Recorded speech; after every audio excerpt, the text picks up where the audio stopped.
ಕೀರ್ತನೆಗಳು 119ನೇ ಅಧ್ಯಾಯ 71ನೇ ವಚನ. ಕಷ್ಟಾನುಭವವು ಹಿತಕರವಾಯಿತು, ಅದರಿಂದಲೇ ನಿನ್ನ ನಿಬಂಧನೆಗಳನ್ನು ಕಲಿತೆನು. ಕರ್ತನಲ್ಲಿ ಪ್ರೀತಿಯ ದೈವಜನರೇ, ದೇವರಾಗಿರುವಂಥ ಯೇಸು ಕರ್ತನು ಈ ಮುಂಜಾನೆ ವೇಳೆಯಲ್ಲಿ ನಿಮ್ಮ ಸಂಗಡ ಮಾತನಾಡ್ತಾ ಇದ್ದಾರೆ. ನಿಮ್ಮನ್ನು ಆಶೀರ್ವದಿಸುವಂಥದ್ದು, ನಿಮ್ಮನ್ನು ಸಂತೋಷದಲ್ಲಿ ಇಡುವಂಥದ್ದು ದೇವರ ಚಿತ್ತವೇ ಆಗಿದೆ. ಇದೆಲ್ಲವೂ ಇರುವುದಾದರೆ ನನ್ನ ಜೀವಿತದಲ್ಲಿ ಯಾಕಿಷ್ಟು ಕಷ್ಟಗಳು? ನನ್ನ ಕುಟುಂಬದಲ್ಲಿ ನೋಡುವುದಾದರೆ ವ್ಯಾಧಿಯ ಮೇಲೆ ವ್ಯಾಧಿಗಳು, ಬಲಹೀನತೆಗಳಲ್ಲಿದ್ದಾರೆ, ಕೊರತೆಗಳಲ್ಲಿದ್ದಾರೆ. ಇಂದು ನಾಳೆ ಸುದಿನಗಳನ್ನು ನಾನು ನೋಡ್ತಾ ಇದ್ದೇನೆ, ಆದರೆ ಬರೀ ದುಃಖದ ದಿನಗಳೇ ಆಗ್ತಾ ಇದೆಯಲ್ಲ ಎಂಬುದಾಗಿ ಆಲೋಚಿಸ್ತಾ ಇದ್ದೀರಾ? ಖಂಡಿತವಾಗಲೂ ಕರ್ತನು ನಿಮಗೆ ಒಳ್ಳೆಯದನ್ನು ಮಾಡಲಿಕ್ಕೋಸ್ಕರವಾಗಿ ಬಯಸುವಂಥ ದೇವರಾಗಿದ್ದಾರೆ. ಓದಿದಂಥ ವಾಕ್ಯವನ್ನು ಆಲೋಚನೆ ಮಾಡಿರಿ.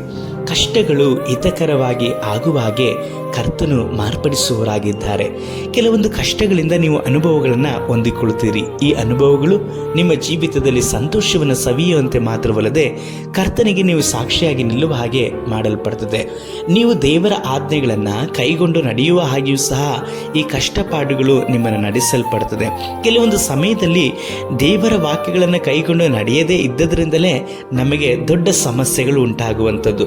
ಇನ್ನು ಕೆಲವರು ಹೇಳ್ತಾರೆ, ದೇವರ ವಾಕ್ಯವನ್ನು ಪರಿಪೂರ್ಣವಾಗಿ ಕೈಗೊಂಡು ನಡೆಯುವಂಥದ್ದು ಮನುಷ್ಯರಿಗೆ ಸಾಧ್ಯವೇ ಎಂಬುದಾಗಿ ಹೇಳಿ. ಇದು ಮನುಷ್ಯರಿಗೆ ಸಾಧ್ಯ ಇಲ್ಲ, ಆದರೆ ದೇವರಿಗೆ ಸಾಧ್ಯ, ಮತ್ತು ನಂಬುವವರಿಗೆ ಎಲ್ಲವೂ ಸಾಧ್ಯ ಎಂಬುದಾಗಿ ಕರ್ತನು ಹೇಳ್ತಾರೆ.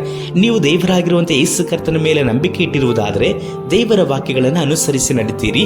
ಈ ವಾಕ್ಯಗಳ ನಿಮಿತ್ತವಾಗಿ ಕೆಲವೊಂದು ಸಮಯದಲ್ಲಿ ನೀವು ದೇವರ ಮಾರ್ಗದಲ್ಲಿ ನಡೆಯುವಾಗ ಪಾಡುಗಳು, ಕಷ್ಟಗಳು ಬರ್ತದೆ, ಆದರೆ ಅವು ನಿಮ್ಮನ್ನು ಜಯಿಸೋದಿಲ್ಲ, ನೀವು ಅವುಗಳನ್ನು ಜಯಿಸಲ್ಪಡ್ತೀರಾ.